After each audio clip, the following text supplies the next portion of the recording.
జోర్దార్ సుజాత ఓ news ఛానల్లో జోర్దార్ వార్తలతో మనందరికీ పరిచయమైంది. తన చక్కటి చిరునవ్వుతో తెలంగాణ అమ్మాయిగా కెరియర్ని మొదలుపెట్టిన సుజాత అప్పట్లో పెద్దగా ఎవరికీ పరిచయం లేదు, కానీ బిగ్ బాస్లో పార్టిసిపేట్ చేసి మంచి గుర్తింపుని తెచ్చుకుంది. ఆ తర్వాత అయితే జబర్దస్త్ ద్వారా చెప్పనక్కర్లేదు తనకి ఎంత గుర్తింపు వచ్చిందో. క్రేజ్తో పాటుగా రాకింగ్ రాకేష్ స్కిట్స్లో పనిచేయడం ద్వారా తనతో పరిచయం ఏర్పడి ఇద్దరు మనసులు కలిసి లాస్ట్ ఇయర్ తిరుమలలో రోజా గారి దంపతుల చేతుల మీదుగా పెళ్లి చేసుకున్నారు. హైదరాబాద్లో గ్రాండ్గా రిసెప్షన్ని కూడా ఏర్పాటు చేసిన వీరిద్దరూ పేరెంట్స్ కాబోతున్నాము అంటూ కొన్నాళ్ల క్రితం గుడ్ న్యూస్ని అనౌన్స్ చేశారు.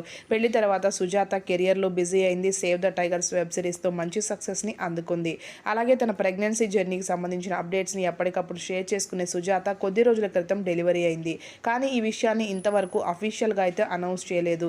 ఫ్యాన్స్ అంతా వారికి ఎవరు పుట్టారు అని తెలుసుకోవాలని ఈగర్గా వెయిట్ చేస్తున్నారు. సుజాత మాత్రం మొదటిగా తనకు డెలివరీ గురించి ఫ్యామిలీ స్టార్స్ ఇస్మార్ట్ బతుకమ్మ ప్రోగ్రాంలో ఈ ఆదివారం 7 గంటలకి టెలికాస్ట్ కాబోతున్న ఆ షో ద్వారా రివీల్ చేయబోతున్నారు. దానికి సంబంధించిన ప్రోమోని ఇప్పటికే రిలీజ్ చేశారు. ఈ ప్రోమో చూసిన సుజాత రాకేష్ల ఫ్యాన్స్ అంతా కూడా కామెంట్స్ చేస్తూ ఉన్నారు, వారికి అమ్మాయ అబ్బాయ ఎవరు పుట్టారు అంటూ. ఈ వీడియో నచ్చితే లైక్ చేయండి. ఇలాంటి ఇంట్రెస్టింగ్ లేటెస్ట్ టాపిక్స్కి సబ్స్క్రైబ్ చేసుకోండి.